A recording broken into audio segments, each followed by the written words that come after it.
Good morning. Tuko kwenye mazoezi. Niliona mtu ananiuliza anatamani kufanya mazoezi na yeye ni mjamzito, lakini ndio yuko kwenye ile trimester ya kwanza. Kwa hiyo kuna hali ambazo anazisikia. Nikamshauri subiri kwanza umalize miezi mitatu ya kwanza, ambayo hiyo kwa sababu za mabadiliko ya mwili hormones zinakuwa zinabadilika. Kuna hizo hali ambazo zinakuwa zinakufanya usijisikie vizuri, lakini ukimaliza miezi mitatu sasa mwili unaanza kuadjust kuelekea kwenye hicho kipindi cha pili na baadaye cha tatu. Kwa hiyo nikamwambia asubiri kwanza amalize kipindi cha kwanza, then aanze sasa kujitahidi kuanza taratibu taratibu. Unapoanza kufanya mazoezi usianze kwa nguvu, anza kidogo kidogo, tembea kidogo kidogo kidogo, baadaye mwili unaanza kuadapt. Hakuna kitu ambacho ni chepesi, kila kitu ni kigumu. Usipofanya mazoezi kuna ugumu wake. Ndio hao wengi wanasema kwamba wanaumwa, yani akiwa mjamzito anaumwa. Hapana, ni kwa sababu ugumu wa kutokufanya mazoezi, pia mwili unakuwa unachoka, unakuwa yani unajiona kama mgonjwa, lakini sio ugonjwa, ni kwa sababu hujauandaa mwili wako kuweza kufanya ile kazi kubwa ambayo inafanyika. Ndio wanasema kuwa na mimba au kuwa mwili wako unapokuwa unatengeneza mtoto ni zoezi tosha, lakini unaweza ukagoogle pia faida za mazoezi. Mama mjamzito kufanya mazoezi pia inakusaidia nini? Mwili wako unauandaa kwa ajili ya hiyo kazi ambayo tayari inafanyika, lakini pia na hiyo kazi ambayo unakuja kuifanya hapo mbeleni.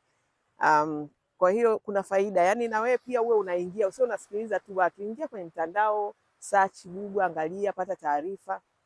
Kwa hiyo kama nilivyosema, mimi inanipa nguvu, inanipa energy inanipa barabara ya Mwalimu Nyerere road ndio hivyo, nguvu, energy. Lakini kiukweli kuna namna najisikia niko active, naweza kufanya shughuli zangu, naweza kutembea, naweza bila shida. Okay, lakini nisipofanya mazoezi hiyo hali nakuwa nachoka sana, najisikia uvivu sana, yani nateseka. Nisipofanya mazoezi nateseka. Kwa hiyo hakuna kitu ambacho ni kirahisi, chagua tu ugumu wako. Ni ugumu wa kukaa bila kufanya mazoezi, ambayo na wewe utajisikia mgonjwa, utajisikia kama vile yani hujielewi, okay?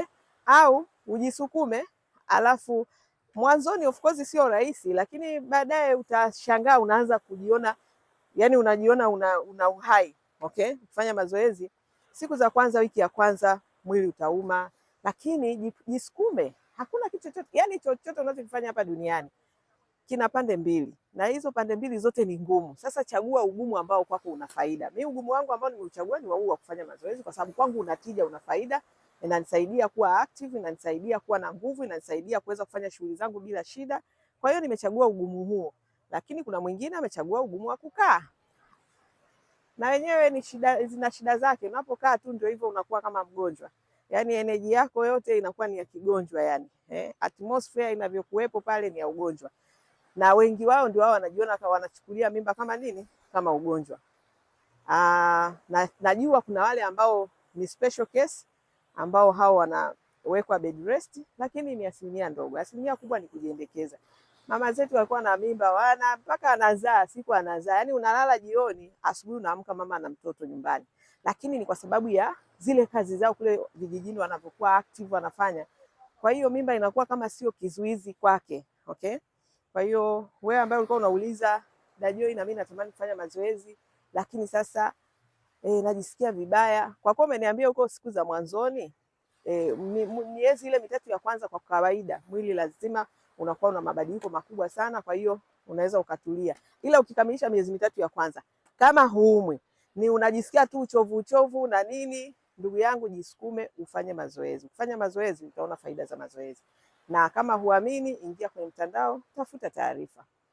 Tafuta taarifa, uchague kwamba unataka faida za kufanya mazoezi, au pia usipofanya mazoezi unakuwaje. Pia jua kwamba ukiwa mama mjamzito hauna issue ambayo ni complicated, then haufanyi mazoezi. Je, kuna faida au kuna hasara? Uliza. Kwa hiyo I hope kuna video hii kuna mwanamke itamsaidia, kwa sababu pia mimi ninavyoshare video zangu si share kwa ajili ya kujibrag, kujishaua, kujishongondoa, no, I don't do that. Hakuna content yoyote nafanyaga kwa ajili ya just tu kwa sababu ya kubrag. No, Mimi nafanyaga kwa ajili ya kuinspire. Kwa hiyo najua kuna wanawake wengi, sisi wanawake ndio tumepewa kazi ya kuleta uzazi. Kwa hiyo huwa najua kwamba kuna watu ambao wanapitia situation hizi, lakini wangeweza kupunguza changamoto kwa kufanya mazoezi. That's why mimi kwa kuwa najua hicho napunguza changamoto, hatari nyingi sana za kupata kisukari, sijui cha ujauzito, sijui kupata nani, yani kuna mambo mengi. Hizo riski zote mimi nazikata kwa kufanya mazoezi. Sasa kama mimi nafanya hivyo, kuna mwanamke ananifuatilia na share hizi content ili na yeye aweze kupata hiyo idea. Oh, kumbe naweza nikafanya mazoezi nikapunguza hizi riski. That is the only purpose na only reason behind I share my content. Content zangu zote zina inspire zote, yani why na share kwa ajili ya kuinspire, so sio kwa ajili hiyo nyingine ambayo watu wanafikiri labda anajishaua yeye. Shukuru tu kwa sababu jamani, kwani wanaumwa wote? Sio wanawake wote wanaumwa. Katika 100% labda wanaoumwaga ni hata 5% hawafiki. 95 wote ni kujiendekeza tu. So mimi ninapo share na nyinyi ni kwa ajili ya kuambia jamani, tunaweza tukafanya hivi, sio lazima shapata mimba tu jiachie mdera huo. Tena wengine ndio wanakuaga wachafu kisa mimba, mdera huo. Yani umechafuka hata hujaoga, unanuka mijasho, yani vurugu mechi. Kisa nini? Eti una mimba. Sasa nini?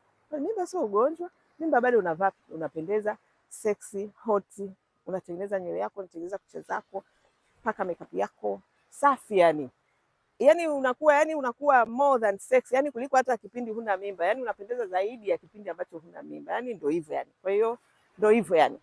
Kwa hiyo hivyo yani, au sio? Good morning.